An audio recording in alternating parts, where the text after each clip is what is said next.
ప్రేక్షక మహాశైలు అందరికీ నమస్సుమాంజలి. Welcome to Sri crazy YouTube channel.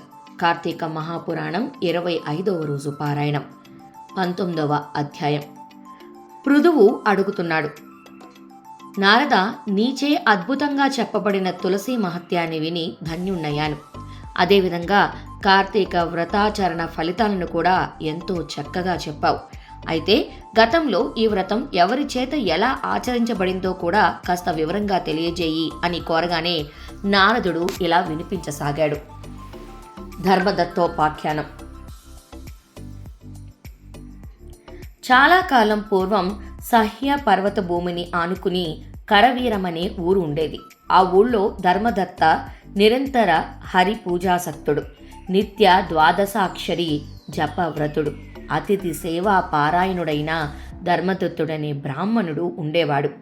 ఒకానొక కార్తీక మాసంలో ఆ విప్రుడు విష్ణు జాగరణం చేయదలిచిన వాడై తెల్లవారుజామునే లేచి పూజోపకరణములు సమకూర్చుకుని విష్ణువాలయానికి బయలుదేరాడు. ఆ దారిలో వంకలు తిరిగి ఘోరధంష్టలు పాటిస్తున్న నాలుక, ఎర్రటి కళ్ళు, దలసరిపాటి పెదాలు, మాంసరహితమైన శరీరం గలది, పందివలే గర్జిస్తూ ఉన్నది అయిన ఒక దిగంబర రాక్షసి తారసపడింది.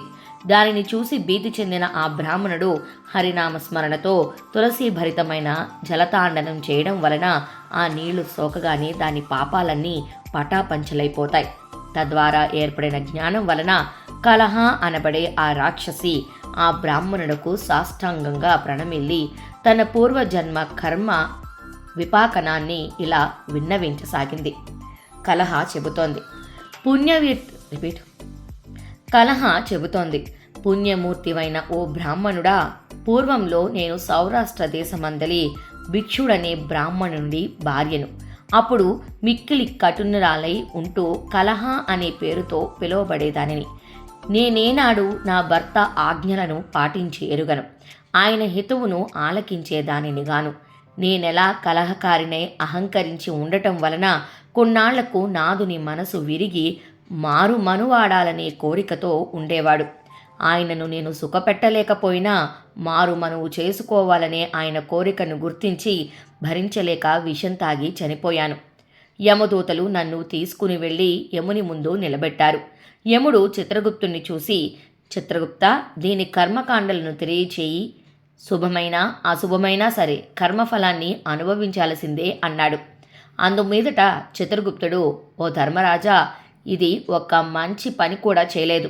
తాను షట్రశోపేతంగా భోజనం చేసిన తర్వాత కూడా భర్తకు అన్నం పెట్టేది కాదు. అందువలన మేక జన్మమెత్తి బాధిష్టియోగాక. నిత్యము భర్తతో కలహించి అతని మనసుకు బాధ కలిగించినందుకు గాను పురుగే పుట్టుగాక.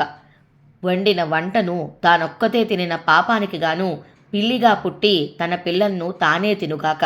భర్త ద్వేషి అయి ఆత్మహత్య చేసుకున్నందువలన అత్యంత నిందితమైన ప్రేత శరీరాన్ని పొందుగాక.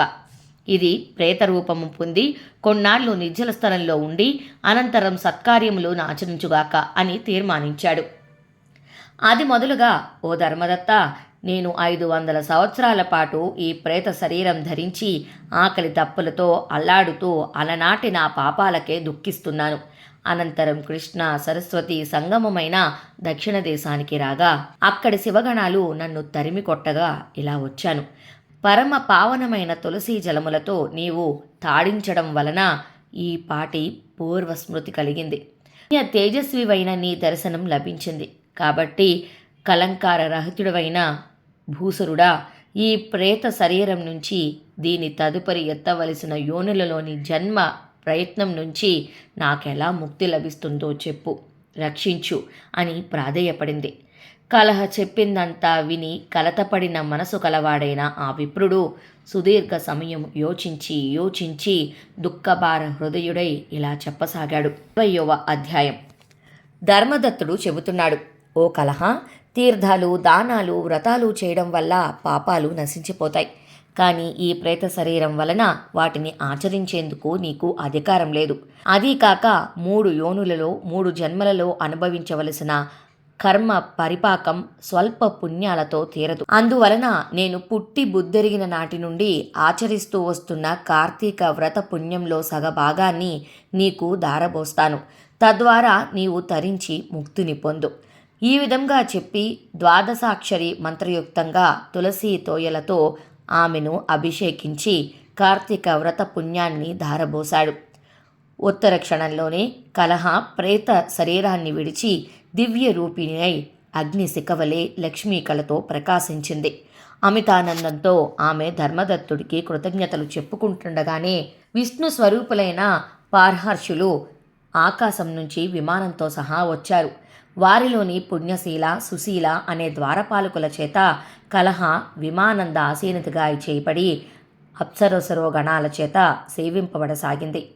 ఆ విమానాన్ని చూస్తూనే అందులోని విష్ణుగణాలకు సాష్టాంగపడ్డాడు ధర్మదత్తుడు. సుశీల, పుణ్యశీలులిద్దరూ అతనిని లేవదీసి సంతానం కలిగే విధంగా ఇలా చెప్పసాగారు. ఓ విష్ణుభక్త, దీనుల యందు దయాబుద్ధి గలవాడవు, ధర్మ విధుడవు, విష్ణు భక్తుడవు అయిన నీవు అత్యంత యోగ్యుడవు. లోకోత్తరమైన కార్తీక వ్రత పుణ్యాన్ని ఒక దీనురాలి కోసం త్యాగం చేయడం వలన నీ 100 జన్మలలోని పాపాలు యావత్తూ సర్వనాశనమైపోయాయి. ఈమె పూర్వ సంచితమంతా నీచే చేయించబడిన ఫలస్నానం వలన తొలగిపోయింది.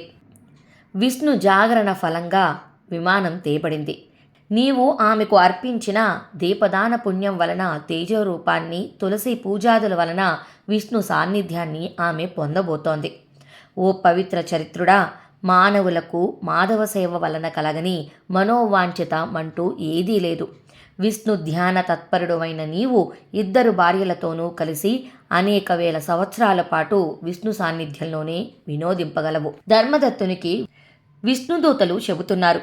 ఓ ధర్మదత్తుడా, వైకుంఠంలోని నీ పుణ్య ఫలాలను అనుభవించిన తర్వాత తిరిగి భూలోకంలోని సూర్యవంశంలో దశరథుడనే మహారాజుగా పుడతావు.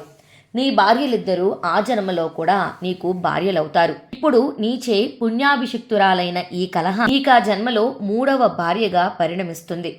దివ్య కార్యార్థమై భూమిని అవతరించనున్న విష్ణువు ఆ పుట్టుకలో నీ కుమారుడుగా జన్మిస్తాడు. ఓ ధాత్రి సురవరేణ్య ఓ దాత్రి సురవరేణ్య, విష్ణువునకు అత్యంత ప్రీతికరమైన ఈ కార్తీక వ్రతంతో సమానమైన యజ్ఞ యాగాదులు కానీ దాన తీర్థాలు కానీ లేవని తెలుసుకో. అంతటి మహోత్కృష్టమైనది నీచే ఆచరింపబడినది అయిన ఈ కార్తీక వ్రతంలోని కేవలం సగభాగపు పుణ్యానికే ఈ స్త్రీ విష్ణులోకాన్ని పొందుతూ ఉంది. 25వ రోజు పారాయణం సమాప్తం. రేపటి 26వ రోజు పారాయణంలో మళ్ళీ కలుద్దాం. అంతవరకు నమస్కారం.